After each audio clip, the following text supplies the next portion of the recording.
Hi, Dyslexic Genius here, Brett Hurt.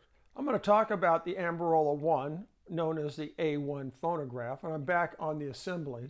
And I'm going to talk about the knife edge here on any Edison phonograph and the carriage rides on it.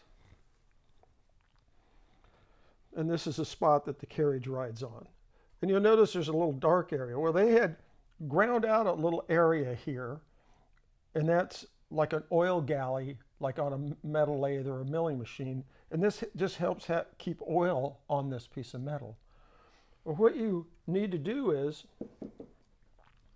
you need to polish these out. And you want to smooth these out in the edges. What I use is these diamond files I got from Harbor Freight a long time ago. They're very inexpensive. And I use a super fine.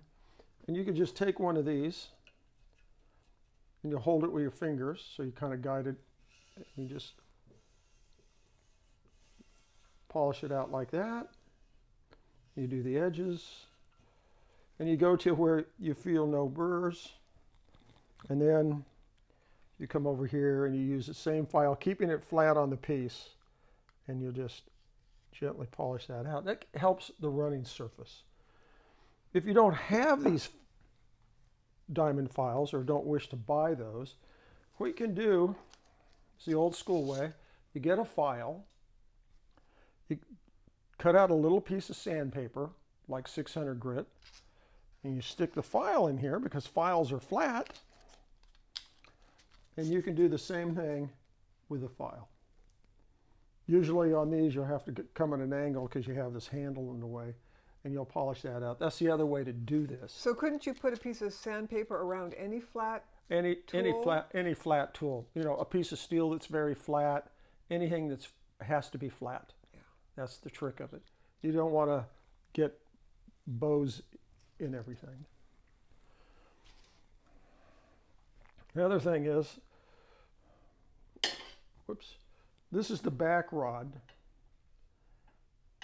that goes through the carriage, and this is off a Lyric one. And all Amberola A1s and Triumphs have this little spring, and this is like a stop mechanism. You know, the carriage comes down and it just stops. It doesn't run into the casting. I personally don't like these things. I think they're kind of a nuisance. I take them off my personal machines because if you're going to play a cylinder, you know, it's going to play 4 minute or 2 minute. You're going to get up, stop the phonograph, put on another cylinder, or you're done.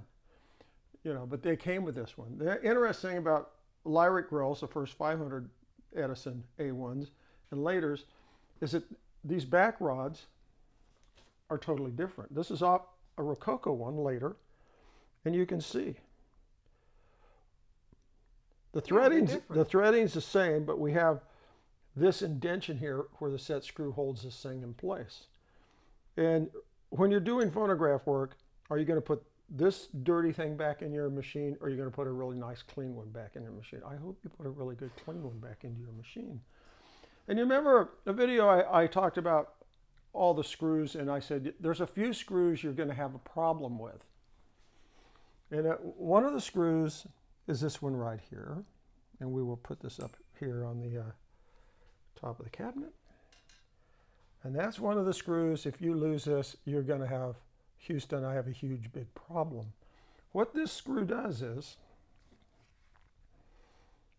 it screws into this hole this way in the bottom of the carriage, and this is the guide, the end piece here. You'll see how it's kind of machined.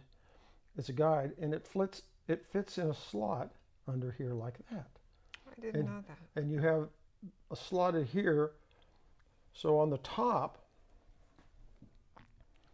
you pull this over and you put a screwdriver in there, and you can set the lift. So that what this does is it keeps the carriage in place, so it's not lifting, it's only moving back and forth this way. And most people don't know that we don't want to lose that. I use those magnetic bowls not to lose things. There's a slot back here. It was machined into the machines. We'll tilt this over, and you can see the slot running right here. And that's what holds your carriage in place. I didn't know that. Yeah. Most people don't know that.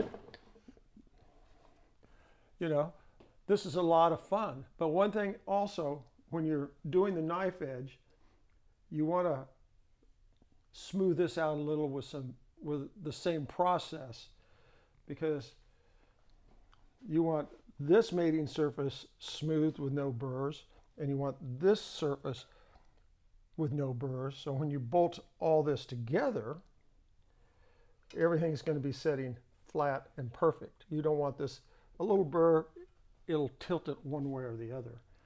I love this hobby, and I love pointing these things out, and that's my tip for the day.